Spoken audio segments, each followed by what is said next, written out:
औज़ुबिल्लाहिमिनश्शैतानिर्रजीम बिस्मिल्लाहिर्रहमानिर्रहीम अस्सलामु अलैकुम वरहमतुल्लाहि वबरकातुहू। सपोर्ट इन मूवमेंट का चैप्टर शुरू किया हुआ था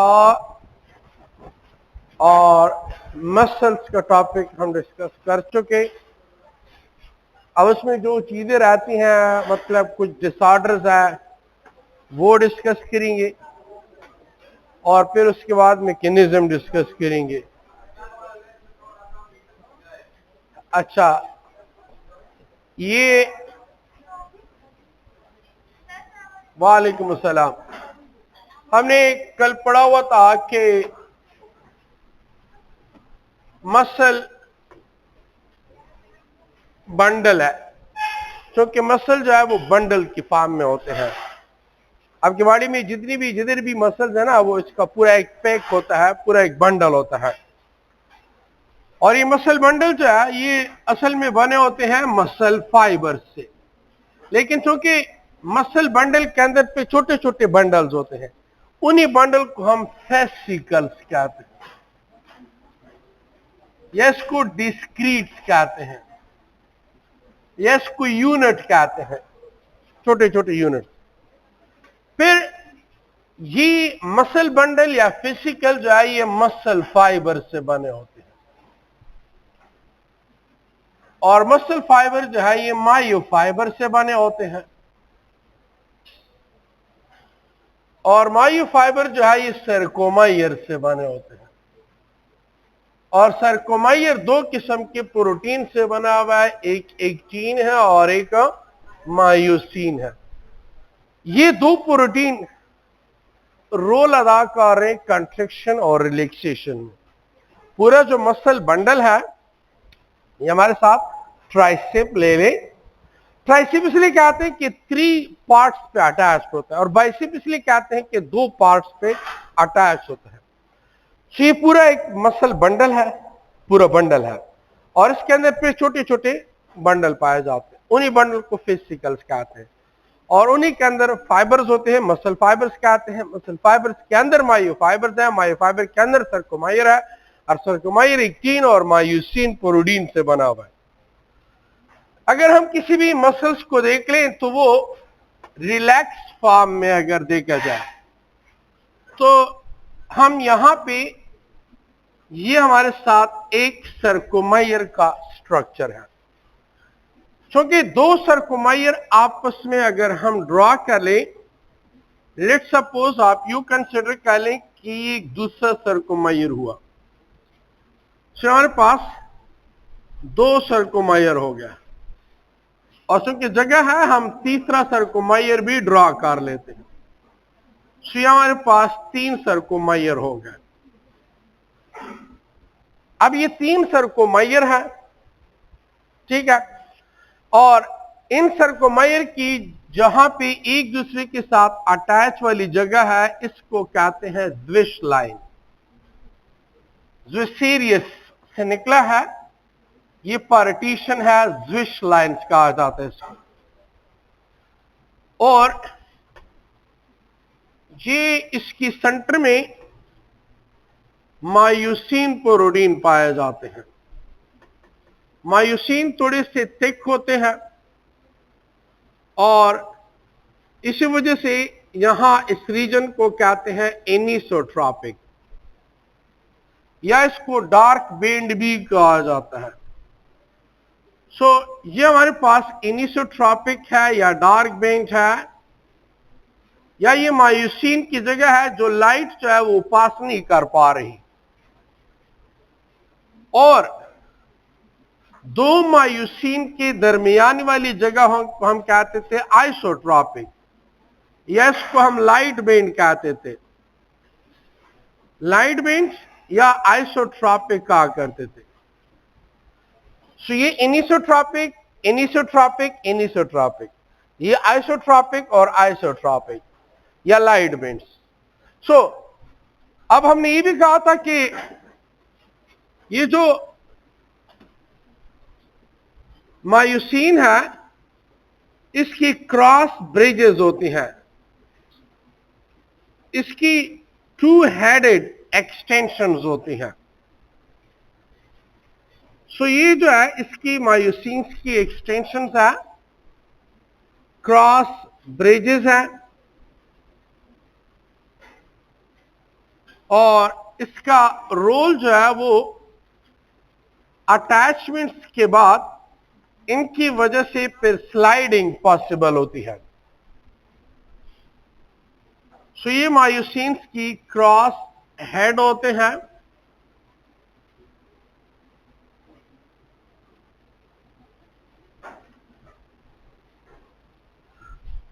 अब जो एक्टिन है, इस एक्टिन के साथ साइड बाय साइड पे ट्रोपोमायोसिन भी पाया जाता है। ये ट्रोपोमायोसिन है।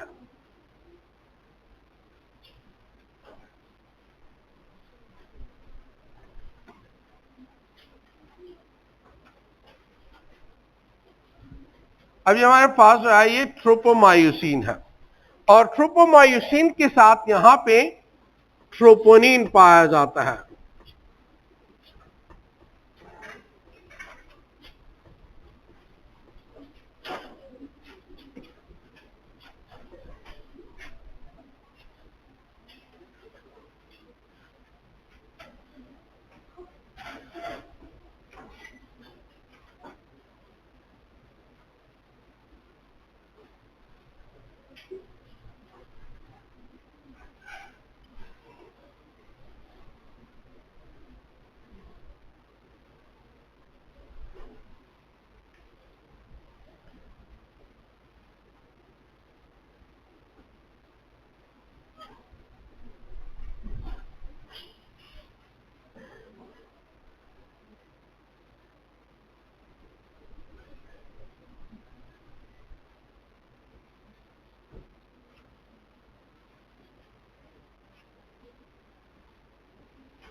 ये अब रिलैक्स फॉर्म में मसल का स्ट्रक्चर है,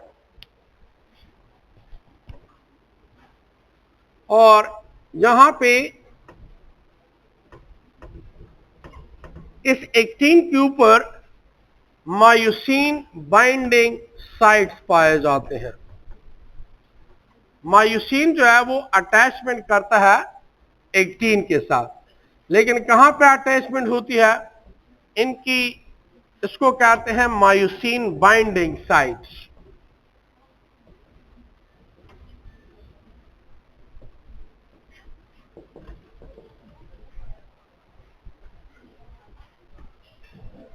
साढ़े 6 बजे उस गाड़ी का ना, 6:30 बजे उस गाड़ी, 7:30 बजे उस गाड़ी का ना सिगार होना था। हाँ, 6:30 बजे, 7:30 बजे के 10 सिगारों का शल मिनट था, 5-7 बजे जी बाबू स्कूल था।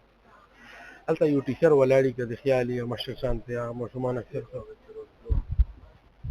हाँ दि खबरात लो बिल्कुल ना अगर टिपू साहब नोम दे अगर तो बेचारा तारिक साहब सरा द हाफिज साहब बोला ड्राइविंग लाइसेंस ने अगर ते लगरा वाला ठीक शो और ते अगर बेचारा मेन तो उई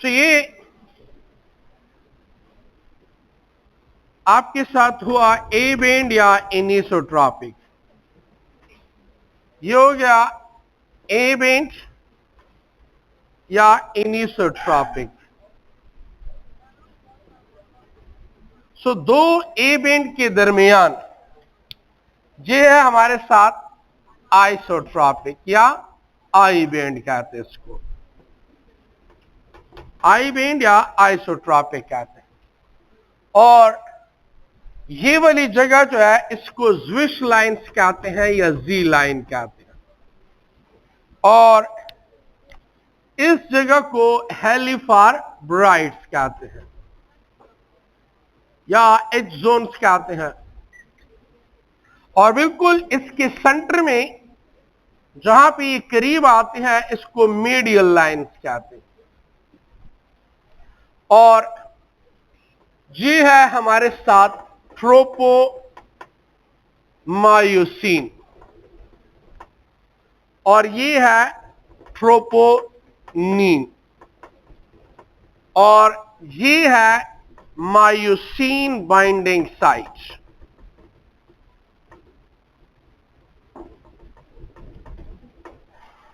ये अब मसल रिलैक्स फॉर्म में है। ये कल का स्ट्रक्चर इस तरह हमने डिस्कस किया हुआ। अब हम बात करेंगे कि मसल्स का जो मैकेनिज्म है, मीन कि ये कॉन्ट्रैक्ट कैसे होगा, तरीकाकार क्या होगा। तरीकाकार ये है कि आप लोगों ने पढ़ा हुआ है कि हमारी बॉडी में दो मेजर कोऑर्डिनेशन सिस्टम है। कौन कौन से है? नर्व्स कोऑर्डिनेशन और केमिकल कोऑर्डिनेशन। नर्व्स कोऑर्डिनेशन में फिर दो डिवीजन है। कौन कौन से? एक सेंट्रल नर्वस सिस्टम है और दूसरा पेरिफेरल नर्वस सिस्टम है। सेंट्रल नर्वस सिस्टम में फिर दो है, एक ब्रेन और स्पाइनल का।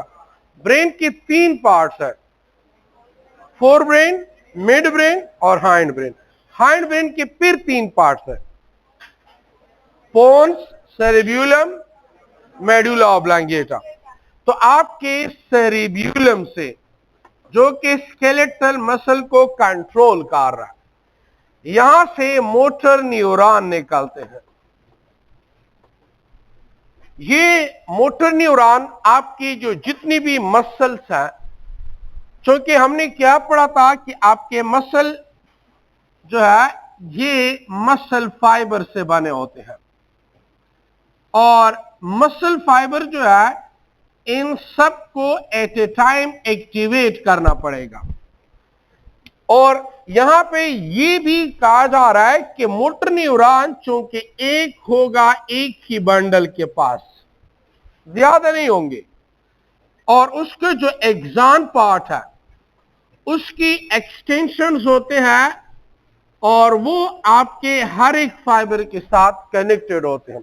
और ये जो जंक्शंस हुआ इसको कहते हैं न्यूरो मस्कुलर जंक्शन कहा जाता है। समझ आई? आपका लेट्स सपोज आप ये कंसिडर कर लें कि आपका जो एक बंडल है उसमें 100 मसल फाइबर्स है, तो उन 100 मसल फाइबर के लिए एक्सॉन की 100 एक्सटेंशन निकलेंगी, लेकिन जो मोटर न्यूरॉन है वो एक आएगा आपके पूरे बंडल के पास।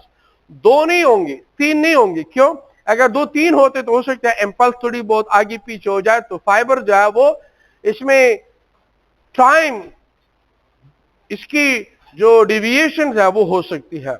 बास फाइबर पहले कंट्रैक्ट होंगे, बाद उसके बाद कंट्रैक्ट हो सकते हैं, इसे एट अ टाइम एक। तो ये एक मोटर न्यूरॉन, उसकी जो एक्सटेंशन रहा है उतनी फाइबर्स के साथ इनकी अटैचमेंट होगी। इस मोटर न्यूरॉन का काम क्या है?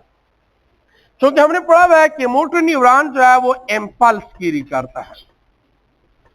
इंपल्स कहते हैं मैसेज को, मींस कि ये कुछ डेटा लेके जा रहा है, ये कुछ इंफॉर्मेशन लेके जा रहा है, और ये इंफॉर्मेशन, ये डेटा, ये इंपल्स, ये न्यूरोट्रांसमीटर, ये सारी न्यूरोट्रांसमीटर कहां पे जाएंगी? ये न्यूरोट्रांसमीटर वो ट्रांसमिट करता है सर्कोप्लाज्मिक रेटिकुलम को। What is sarcoplasmic reticulum? Modified form of endoplasmic reticulum. और इसमें कौन से आयन पाए जाते हैं? Calcium ion. तो इनसे कह देता है कि आप कैल्शियम आयन को रिलीज कर लें।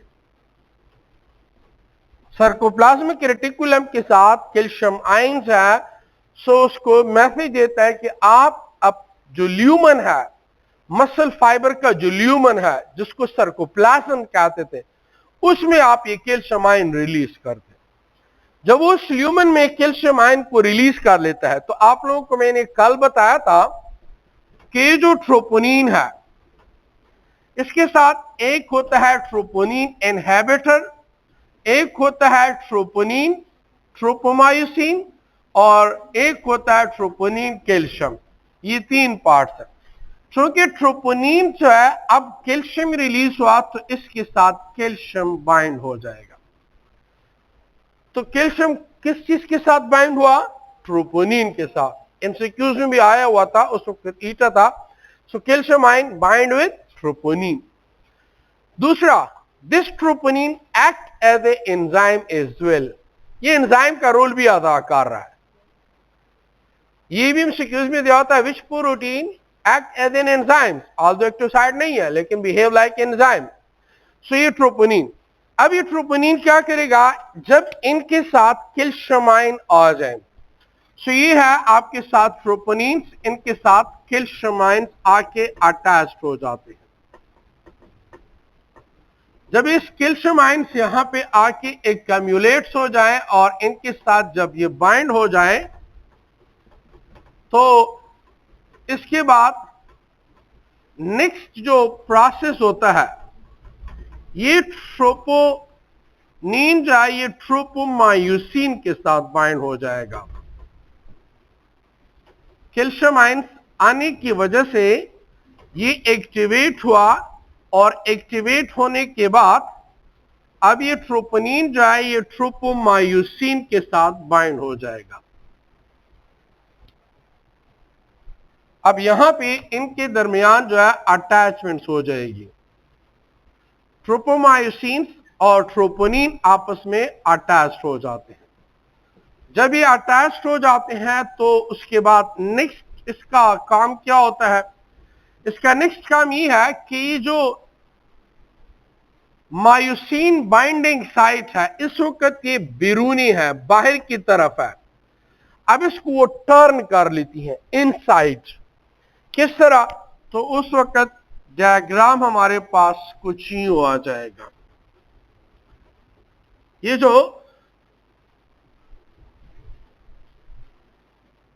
ट्रोपोमायोसिन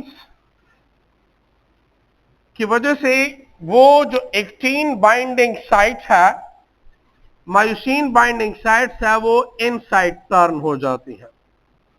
क्योंकि पहले तो वो आउटसाइड थी, जब आउटसाइड तो इनके साथ तो अटैचमेंट नहीं हो रही थी। जब इसकी बाइंडिंग साइट्स इनसाइड पे फोल्ड हो जाती है, ये किस वजह से हुआ, ये असल में ट्रोपोनिन जो है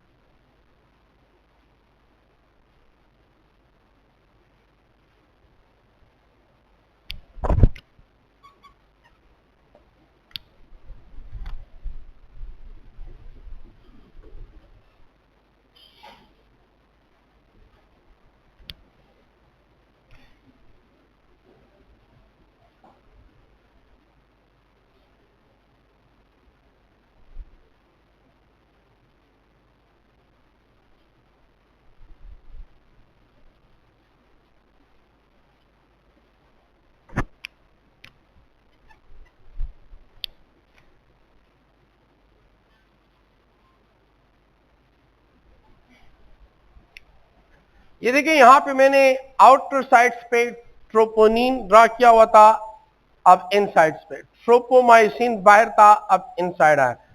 मायोसिन बाइंडिंग साइट्स पहले बाहर थी, अब अंदर आ गई। ये सारी चेंजेस किस वजह से आई है, ये असल में कैल्शियम आयन जो है जब यहां पे ट्रोपोनिन के साथ बाइंड हुई तो इन्होंने इनको इनवर्डली फोल्ड किया। जब उसको इनवर्डली फोल्ड कर लेता है तो यहां पे जो जो हमारे साथ मायोसिन है, सो मायोसिन की जो क्रॉस ब्रिजेस हैं, अब ये इनकी अपनी बाइंडिंग साइट्स के साथ अटैच हो सकती है। अब ये इनके साथ अटैच हो गई। मतलब ये है कि मायोसिन जो है हर जगह पे अटैच नहीं होगा कि एक्टिन की किसी भी साइड्स पे वो अटैच हो सकता है, नहीं, महसूस रीजन है जहां पे अटैच होगा। सबसे पहले जब ये कंट्रैक्शन कर रहा है तो सेरेब्यूलम ने मैसेज दे दिया। वो मैसेज जो है impulse transmit message data neurotransmitter whatsoever जिस फॉर्म में था वो आया और इसमें सर्कोप्लाज्मिक रेटिकुलम को थोड़ा सा एक्साइट किया। एक्साइट करने की वजह से सर्कोप्लाज्मिक रेटिकुलम ने कैल्शियम आयन को रिलीज किया। कहां पे, सर्कोप्लाज्म में रिलीज किया। सो सर्कोप्लाज्म में जब उसको रिलीज कर लेता है तो चूंकि सर्कोप्लाज्म मीन साइटोप्लाज्म, तो साइटोप्लाज्म में सर्कोमायर्स थे। अब यहां पे ये कैल्शियम आयन जो है ये ट्रोपोनिन के साथ बाइंड हो जाते हैं। जब ये ट्रोपोनिन के साथ बाइंड हो जाते हैं तो ट्रोपोनिन ट्रोपोमायोसिन के साथ बाइंड होगा। जब ट्रोपोमायोसिन और ट्रोपोनिन बाइंड हो जाएंगे तो वो इनवर्ड फोल्ड हो जाते हैं, इनवर्ड टर्न हो जाते हैं। जब ये इनसाइड टर्न हो जाते हैं तो यहां पे मायोसिन बाइंडिंग साइड से, वो मायोसिन बाइंडिंग साइड जब इनसाइड आ जाती है तो अब मायोसिन की जो क्रॉस ब्रिजेस है अब ये यहां पे अटैच हो जाती है। अब अटैचमेंट तो हो गई है, अब इसको एनर्जी की जरूरत है। एनर्जी कौन प्रोवाइड करेगा? एनर्जी इनको प्रोवाइड करेगा एटीपी। लेकिन ये एटीपी तो डायरेक्ट डिग्रेडेशन नहीं हो रही, इसके लिए भी यहां एंजाइम की जरूरत है, उसको एटीपीएस कहते हैं। सो उसको कन्वर्ट करेगा एटीपी में और फास्फेट में। जब इसको एनर्जी मिलेगी तो ये क्या शुरू करेंगे? स्लाइडिंग शुरू करेंगे। कौन स्लाइड होगा? एक्टिन स्लाइड और मायोसिन। एक्टिन जो है ये मायोसिन के ऊपर जो है स्लिप होता अब शुरू कर लेता है। सो एक्टिन स्लाइड और मायोसिन, एक्टिन जो है मायोसिन के ऊपर स्लाइडिंग शुरू कर लेता है। इस वजह से इसको हम क्या कहते हैं? Sliding filament hypothesis. और इस स्लाइडिंग फिलामेंट हाइपोथेसिस किसने पेश की है? H.E. हक्सले और A.F. हक्सले ने पेश की है। लेकिन उन्होंने एक चीज का जिक्र किया हुआ है। इन्होंने कहा है कि ये जो प्रोसेस हो रहा है ये ऑल और नन हाइपोथेसिस होगी। ऑल और नन का मतलब है कि ये सारा का सारा बंडल या रिलैक्स होगा या कंट्रैक्ट होगा। ऐसे नहीं है कि मतलब है कि अगर 100 फाइबर है 25 कंट्रैक्ट हुए 75 रिलैक्स फॉर्म है। ऑल और नन, एट अ टाइम ये पूरा बंडल कंट्रैक्ट या एट अ टाइम ये रिलैक्स होगा। क्लियर है? पोयसलाइन समझ आ गई? समझ आ गई? समझ आई? दो मोए और क्या समझ आ गई? चलो ठीक है। अच्छा, अब अगर इनकेस अगर एटीपी खत्म हो जाए तो तब क्या होगा? अगर एटीपी खत्म हो जाए तो तब क्या होगा? क्या?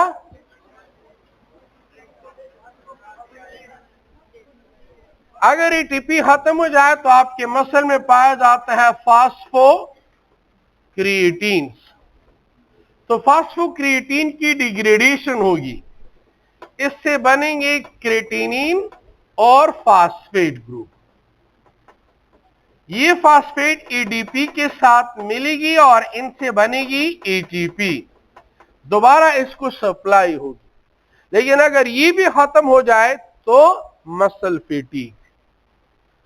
फैटीग होगा। क्यों मसल फैटीग होगा? एनारोबिक प्रोसेस पढ़ा हुआ है। एनारोबिक प्रोसेस में क्या होता है? लैक्टिक एसिड एक्यूमुलेशन होती है। मसल फैटीग क्यों होता है? मसल फैटीग की वजह यह है कि या तो ऑक्सीजन का खत्म हुआ, वहां पे ऑक्सीजन की डिफिशियंसी आ गई, और या ये भी हो सकता है कि वहां पे ग्लूकोज की डिफिशियंसी आई हुई है। अगर हम यहां पे मसल फैटीग की बात कर रहे हैं तो मसल फैटीग किस चीज को कहते हैं? मसल फैटीग कहते हैं थकावट को। तो थकावट क्यों आती है? तो थकावट की मेन वजह यह है कि there is an deficiency of oxygen, या ये भी हो सकता है कि लो लेवल ऑफ ग्लूकोज। इन दोनों की वजह से फैटीग आएगा। हाँ, अगर देखा जाए तो ये ग्लूकोज हमने पढ़ा हुआ है कि एरोबिक प्रोसेस से इनसे बनते हैं पायरुविक एसिड, और पायरुविक एसिड से फिर इसको कन्वर्ट किया जाता है कार्बन डाइऑक्साइड में। लेकिन अगर ऑक्सीजन की डिफिशियंसी है तो इनसे बन जाते हैं लैक्टिक एसिड। अब फिर हमारे पास ये मसला भी हो सकता है कि फैटीग जो है that is also due to the accumulation of lactic acid. Lactic acid की एक्यूमुलेशन की वजह से, क्योंकि लैक्टिक एसिड क्या है, ये एसिडिक इन नेचर है। सो एसिडिक इन नेचर है तो जाहिर बात है फिर तो इन्फ्लेमेशन कॉज करेगा। तो यही होता है कि जिस वक्त हमें किसी मसल में फैटीग होती है तो वो मसल इन्फ्लेमेशन करती है। अब जब आप रनिंग कर रहे हैं या कोई हेवी एक्सरसाइज कर रहे हैं तो इस वजह से आपके मसल जो है फिर इन्फ्लेमेशन स्टार्ट कर लेते हैं। क्यों? लैक्टिक एसिड एक्यूमुलेट हुआ, इसको मसल फैटीग कहते हैं। फिर बाद में क्या होता है, जब आप थोड़े से रेस्ट कर लेते हैं दोबारा आपकी एनर्जी बहाल हुई। क्यों? वजह ये है कि ये जो लैक्टिक एसिड बने हैं, लेट्स सपोज 5 लैक्टिक एसिड बन गए, 5 में से एक लैक्टिक एसिड की डिग्रेडेशन होती है और बाकियों को ये ग्लूकोज में कन्वर्ट कर लेते हैं। 5 लैक्टिक एसिड बने, एक लैक्टिक एसिड को क्रश किया जाता है, उसकी एनर्जी को इस्तेमाल में लाते हुए बाकी 4 को ग्लूकोज में कन्वर्ट किया जाएगा रिस्टोर करने के लिए। सो ये मसल फैटीग की बुनियादी वजह ये रीजन है। क्लियर है? समझ आ गई? लगा डेढ़ जज्बातों के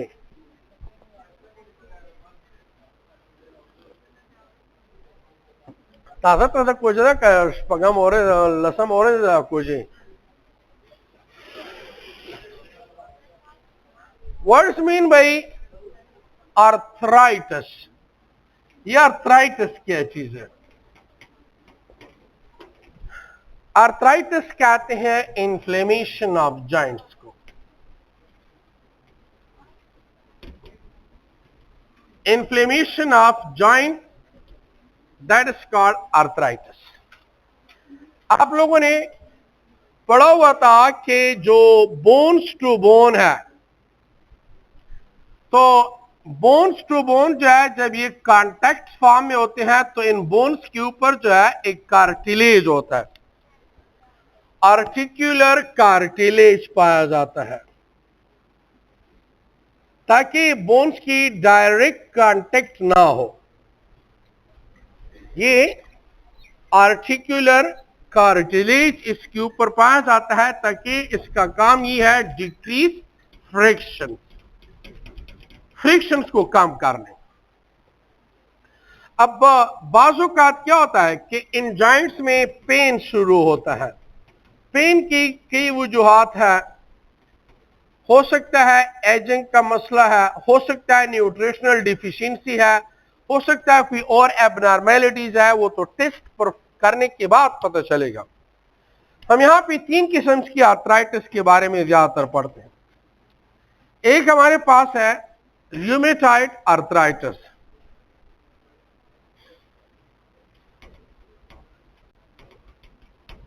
रूमेटॉइड आर्थराइटिस, ये रूमेटॉइड आर्थराइटिस कौन सा आर्थराइटिस है? आप लोगों ने इम्यूनिटी का चैप्टर पढ़ा हुआ है और इम्यूनिटी के चैप्टर में आप लोगों ने ऑटो इम्यून डिसऑर्डर्स पढ़े हैं। ऑटो इम्यून डिसऑर्डर में हमने पढ़ा था कि abnormal antibody eat away cartilage between joints. So due to direct contact of bone to bone cause inflammations.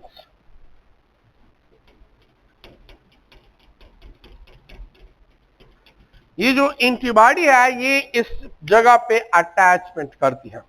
जब उस पे अटैचमेंट करेगी तो ये एंटीबॉडी क्या करेगी, ये इस कार्टिलेज को खत्म करती है, इसको एज ए फॉरेन पार्टिकल समझती है। सो जब इसको एज ए फॉरेन पार्टिकल समझती है तो bone to bone direct contact आ जाता है, इसको रूमेटॉइड आर्थराइटिस का। ये वजह भी हो सकती है। दूसरा रीजन क्या हो सकता है? गॉटी आर्थराइटिस। गॉटी आर्थराइटिस की क्या वजह है? accumulations of lactic acid, accumulations of uric acid in joints। क्योंकि डाइजेस्टिव सिस्टम में आप लोगों ने पढ़ा हुआ था, हमारी बॉडी में जो एक्स्ट्रा अमाइनो एसिड्स होते हैं, उन अमाइनो एसिड्स की डीएमिनेशन होती है। वो प्रोसेस याद है डीएमिनेशन का? इसमें अमोनिया जो है ये बन जाता है NH3। So those animal which release ammonia, they are called as ammoniotelic।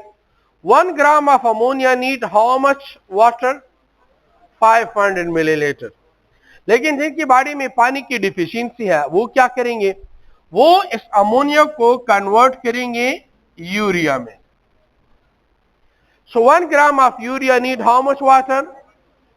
50 ml। 50 ml water. अगर फिर भी आपकी बॉडी में डिफिशियंसी है तो बॉडी क्या करती है? यूरिया को यूरिक एसिड में कन्वर्ट करती है। तो मतलब ये है कि अगर बॉडी में पानी की कमी है तो आपकी बॉडी जो है यूरिया को यूरिक एसिड में कन्वर्ट करेगी, और यूरिक एसिड क्रिस्टल फॉर्म में होते हैं।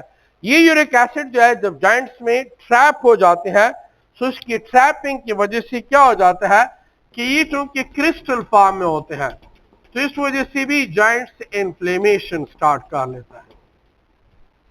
ये हमारे पास गॉटी आर्थराइटिस इसको कहते हैं। यूरिक एसिड असल में फिल्टर नहीं हो रहा किडनी के जरिए से। यूरिया जो है वो चूंकि आसानी के साथ फिल्टर होता है, और यूरिक एसिड जो है इस चूंकि पानी में बॉडी के अंदर बहुत ज्यादा वाटर का लेवल कम हो चुका है तो वो प्रॉपर फिल्टर नहीं हो रहा। हमने किडनी में पढ़ा हुआ है कि वहां पे नेफ्रॉन्स पाए जाते हैं। एक है रीनल कार्पसल और एक है रीनल ट्यूब्यूल्स। वहां पे जो ग्लोमेरुलस है वो फिल्टर नहीं हो रहा।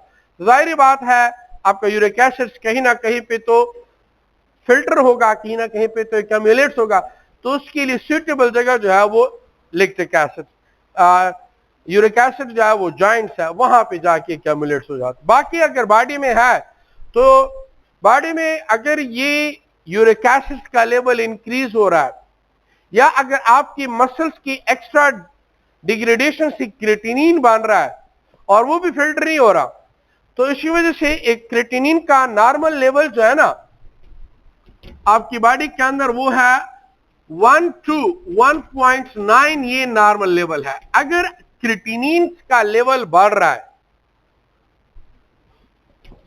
अगर क्रेटिनिन का लेवल बढ़ रहा है आपकी ब्लड के अंदर, तो समझे कि आपकी किडनी फिल्ट्रेशन नहीं करी, किडनी प्रॉब्लम्स है, या तो किडनी फेल्योर हो चुके हैं, हो सकता है एक्यूट हो सकता है क्रॉनिक हो, मुख्तलिफ रीजन हो सकती है। तो फिर उसके बाद अगर ये लेवल इंक्रीज होता गया और लेवल 10-11 तक पहुंच गया तो उसकी वजह से इलेक्ट्रोलाइट्स इम्बैलेंस हो जाएंगे। जब इलेक्ट्रोलाइट्स इम्बैलेंस होता है तो इंसान की दिमाग काम नहीं कर रहा होता, इसको वोमिटिंग भी आएगी और इसको भूख भी नहीं होगी, और इसके अलावा जो है दिमागी तवाजुन भी बिगड़ता है। सो ये सारा फिल्ट्रेशन होता है क्योंकि किडनी के जरिए से। और तीसरा जो रीजन है वो है ऑस्टियो आर्थराइटिस। ऑस्टियो आर्थराइटिस जो है that is due to ageing. और एजिंग क्या चीज है? That's a natural phenomena of getting old. That is a natural phenomena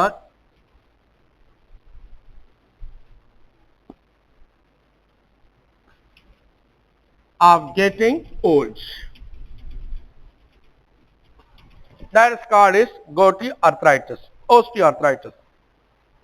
So ये एज के साथ ये मसला होता है, मीन्स के 60 एंड अबव क्या हो जाता है, ये जो कार्टिलेज है ये ऑटोमेटिकली कम होना शुरू हो जाता है।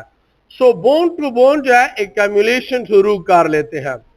सो इनकी वजह से जो है जो इन्फ्लेमेशन होती है ओल्ड एज की वजह से, इसको ऑस्टियो आर्थराइटिस कहते हैं। ये नेचुरल प्रोसेस है, ये चलता रहता है।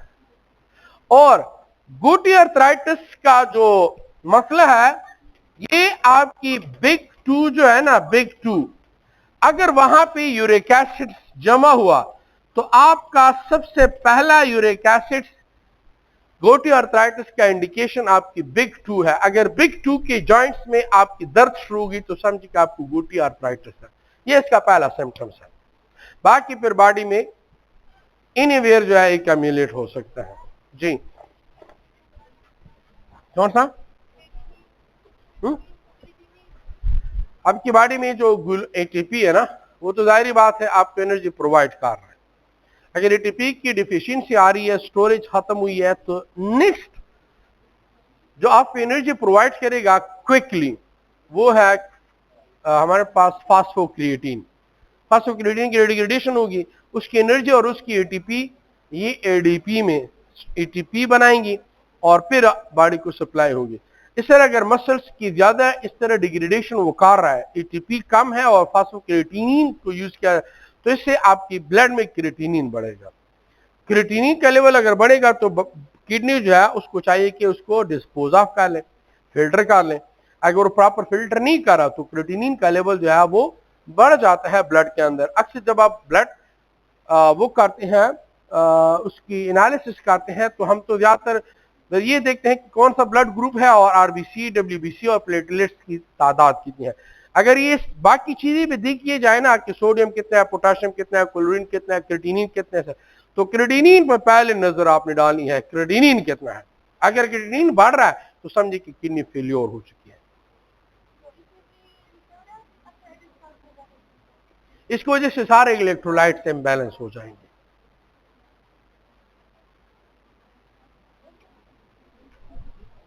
जी क्या? फास्फोक्रिएटिन स्टोर फॉर्म ऑफ एनर्जी। हमारे पास अल्टीमेट सोर्स ऑफ एनर्जी तो एटीपी है, direct source of energy ATP है। अब अगर एटीपी कम हो रही है ड्यूरिंग रनिंग या ड्यूरिंग हेवी एक्सरसाइज, तो हमें एक अल्टरनेट सोर्स, जिस तरह की अगर हमारे पास वापडा की बिजली नहीं आ रही तो हमें डायरेक्ट लोड यूपीएस पे डाल लेते हैं। लेकिन अगर यूपीएस में नहीं है तो मसला और खतरनाक हो जाएगा। तो यहाँ पे एटीपी है, एटीपी कम पड़ गई तो फास्फोक्रिएटिनिन जो है वो डिग्रेडेशन करेगा।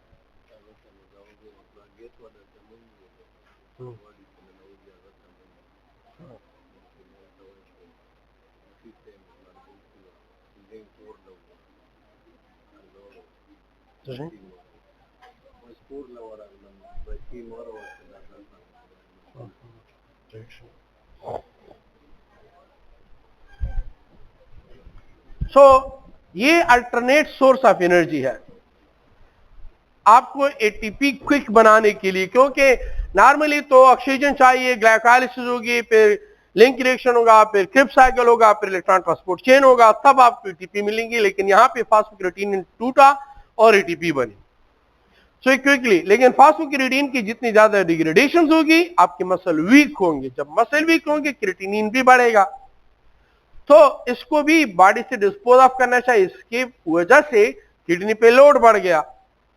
सो किडनी अगर वो कर रहा है तो ठीक है, अगर नहीं कर रहा तो इस वजह से अक्सर लोग क्या करते हैं, सर्बिक्जी मल्टीविटामिन जो है वो यूज करते हैं। और मसल्स के लिए तो हमें कम से कम हफ्ते या 2 हफ्ते में या 1 महीने में कम से कम एक सर्बिक्जी टेबलेट अगर ले लें तो इससे बॉडी पे अच्छा असर पड़ता है।